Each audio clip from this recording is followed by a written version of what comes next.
Okay, on to a game which I think is incredibly hard to predict this weekend. Millwall against Swansea. Good evening to our experts. Good evening, Will, for Millwall, and good evening to our Morning. resident How you doing? Swans journalist, Richard. How are you all doing? Very good, thank you, Mark. How yourself? I'm good, thank you. Let's start with the Lions then. Will, we're into a bit of a pattern at the moment of Millwall results. We're one drawn loss, one drawn. So if the pattern continues, we shouldn't be winning this one. How patient or impatient are the fans at the moment with Rowett? Talk us through the consistency of results and where are we? I think the problem is with our fans, and I think I mentioned this last week, is for the money that we spend and where we are constantly punching above our weight. So when we've got someone like Rowett in that constantly always delivers top half finishes in the championship table, we have to be patient because at the end of the day, if Rowett goes, who are Millwall really going to entice to come in and take over that job? That's what we've got to look at. I understand some fans get frustrated, inconsistency of results, but if we're consistently getting top half of the championship, and sometimes these things take a lot of time and a lot of progression, and maybe it might need a bit of investment, but I think truly we need to stick by Rowett because we ain't really going to get anyone better if I'm being brutally honest. I mean, you are only 2 points outside the playoffs. You're long way down the table, but I mean, you have had some great results, but then some games where you think your momentum is about to build and then it's stalled. And I suppose the best example of that was last weekend against West Brom. Talk us through that game because from an outsider looking in, it looked like that could have gone either way, and you weathered a lot of storm but came away with a point, which on another day would have been a fantastic result. But probably that was the best time to play West Brom whilst they're themselves their season stuttering. Yeah. Well, I think the problem is, like I said, we start off bright. We have a lot of good spells. We're not really a team that play with possession a lot of the time, as you can see with the stats. So we're constantly on the press. Maybe they think the system doesn't work, and maybe the players that we have do want to play with the ball. Maybe that's another reason that might be going wrong. But like I said, we weathered quite a storm, but you don't really want to be seeing that. I think from a point of view, the fact that we've got our main keeper out at the moment and Bart's come back in. Now, Bart was brilliant, but it's another prime example of, I think, a bit better than David Ford, but a prime example of that on his day can be the best keeper in the world, but there's mistake prone, there's something prone, or just when he should be catching the ball, we're punching the ball away and things like that. He had a good game and he done some great saves, but I think sometimes we're just leaving too many dangerous areas open and not closing down as much. And I think the back system that we play, we're missing Hutchinson deeply. And I think obviously it'd be better once he returns. Cooper, I know he gets a lot of like great player, great this, that, and the other, but sometimes on the ball, it just looks like a lanky mess. If I'm being brutally honest with you, like it's just, and Murray Wallace on the left side as well. There's just mistake prone. I think Murray Wallace is a top end League One player. I wouldn't really describe him as a Championship player. And I think that's why Jake Cooper is probably committed to Millwall as well, because I think he knows deep down if he goes anywhere else, it's not going to be this glitz. Well, I wouldn't say glitz and glam at Millwall, but the same sort of level of expectations that you're going to get from, say, if he went to Rangers. I don't think he'd be able to perform at that level. Yeah, okay. Let's think about Swansea visiting them this weekend. Where do you see both of these clubs finishing, Will, at the end of the season? And as we mentioned, this is the reverse of your last away game and your last game of the season when you visit Swansea. Where do you see the league positions for both of these clubs? I see them as both mid-table sides. Swansea, right, bit of a rut, but they're normally a very capable Championship side. So I see them getting mid-table. And also I see ourselves getting mid-table. I'm going to be honest, I can't see a playoff push this season. It'd be hopeful to think that we're going to get that sixth spot, but we always fall just that little bit short. Yeah, I could see us maybe finishing around 9th or 10th. Yeah. 9th is 10th, Richard. Are you having that? Well, I can see something similar. Yeah, I'd take 9th and 10th at the moment. Now I'm sure you will, William, as well, won't you? Yeah. All right, let's just cross to Swansea then. William, we'll come back to you in a minute and talk about injuries and teams for Saturday. So last week, Richard, we spoke about this being a must-win. Yeah. Sheffield Wednesday, and boy was it.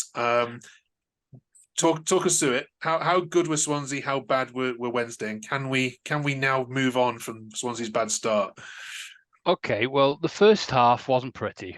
Let's be honest. It was two teams desperate for points, and we came into the match.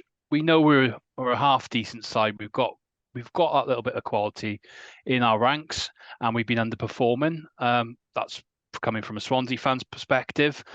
There's a lot of new players, and it's going to take a bit of time to get gelled into the new system that Michael Duff wants to kind of put out really this season. So the first half as such, then the first goal was always going to matter. And, we had that little bit of luck really from a penalty spot. It was a foul, we'll say. And nicely converted by Lowe to get his first goal in his second spell. So that's a good start. And I think Sheffield Wednesday didn't really come back from that at all in the match.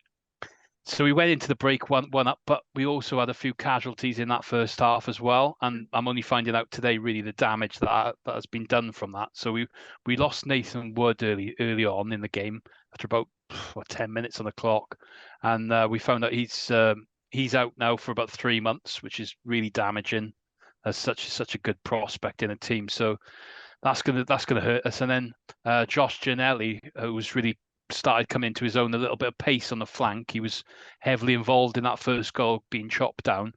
He's out for the season. So this is a really massive blow. That's a ruptured Achilles. I've just read that. Is that right? Yeah, ruptured Achilles. So he's out for the season. And then we've also lost Joe Allen as well for a few months as well. So it's injuries are piling up, but Giannelli, I think we will find that quite hard. But anyway, we went into the break 1-0 up, and then the second half, then we seemed to gain a little bit of confidence, from a side, the passes are starting to come together. And then we got that second goal. It was a really needed goal for Jerry Yates, who he's been out of the side recently. The man just taking him out to try and get him to get a bit of confidence back, really, as such, because he's doing an awful lot of running, but not really getting the chances or the play and getting involved. It's all about settling period at the moment at the club. But he had a really nice goal, well finished off Pedersen cross, another new player again from Birmingham. He's come in and he looked quite good on Saturday. So it's all about new players, new beginnings at the moment, and putting it all together. And then Charlie Patino, the third goal. Tell you what a player he's going to be. He's coming. He's just got that little bit of Premier League quality about him. You look at the other players that play on the pitch on that game. He's just got that little bit of something about him. And the 3-goal win, yeah, you'll take that any day of the week. It wasn't a 3-goal win game, but 3 points in the board now. It's only going up from here, I think. Yeah, out of the bottom 3 as well, which is psychologically a big difference, isn't it? What's the partnership going to be then up front on Saturday? Because you mentioned all the injuries. What duo gets the start in your eyes? Well, it's going to be a bit of a change with Giannelli being out. That obviously it causes problems. Duff has moved to a 4 at the back instead of a 5 he's been playing at the beginning of the season. So he kind of looked at saying perhaps Lowe will go out wide. So I can see Yates coming back in. He came on last weekend and then made a big difference in there. So I can see it'll be a good opportunity now for Jerry Yates to carry on his good form. All his goals have been at home. So there's 3 goals he scored this season. So good opportunity now to try and get something away from home. I'm not sure if he might change his setup. I'm hearing William saying about Millwall having a high press, but we've also been looking at that pressing game as well. So it's going to be quite an energetic game if both sides are trying to look to dominate the play. So it might be a change of tactics one way or the other, I feel, in this one. But it's going to be a hard to call game. It's a tough place to go, the Den is. We've had a good record in the past few years down there. But last season we lost there, and but I'd happily take a point, I think, this weekend. Yeah. Millwall, you take a point, Will? Take a point all day long, yeah. I would take a point. Like I said, it's going to be a tough game.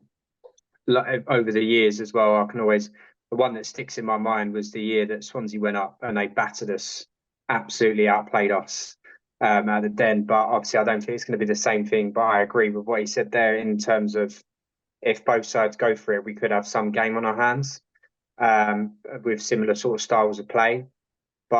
Or it could turn out to be a right dull one and be a 0-0. But yeah, I'd happily take a point in that game. And just talking to injuries, so depends who you listen to about Nisbet and the extent of this injury. Rumours are he's out for the whole month. Is that your understanding? Yeah. So what I've been reading is he's out for the whole month.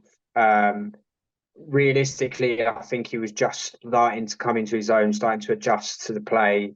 He was getting a little bit more play for him, but I think realistically, if we're going on from last season, we need to be giving the service to Bradshaw, because Bradshaw is the player. Like he showed last season when he's given that ball, when he's given that service, he's the one that the goals are going to be coming from.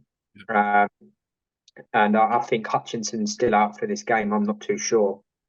But I think that's one player we're going to severely miss at the back, because he is like the solid rock, the captain, been there a few years, knows how to play, say, the Millwall way, knows how the fans are. So I think that one's severely going to be missed. And Billy Mitchell back in central midfield or not? I'm going to go against the grain here. I'm not the biggest fan of him. And not really. He's a good player. Again, come through, but it's like we bring the wrong players through the academy. Well, not the wrong players. Actually, that's a very bold statement. But we let players go like Eze and players like that have gone on to do great things in the Premier League, and then we bring through someone like I think it's going to be another Ben Thompson all over again. Like it's great. He's a Millwall fan. He plays the Millwall way, but then he's just going to end up at Southend. I think it's just going to be one of those ones, and that's just to be brutally honest with you, really. I think we need someone a bit more experienced within his position that we're playing. I'm a big fan of that Denore, and I think once we get him, I can't remember. It always eludes me. His name Thompson from Luton together, and if they can sort of feed off each other a bit more, I think then we're going to have that bit more experience within more depth leagues, especially from Casper Denore. And obviously the experience that he brings from the Championship with Luton. Right. Thanks both. This is one I can't call, so let's go for predictions, shall we? Let's go for optimistic predictions. Richard first. Swansea against Millwall at the Den Saturday.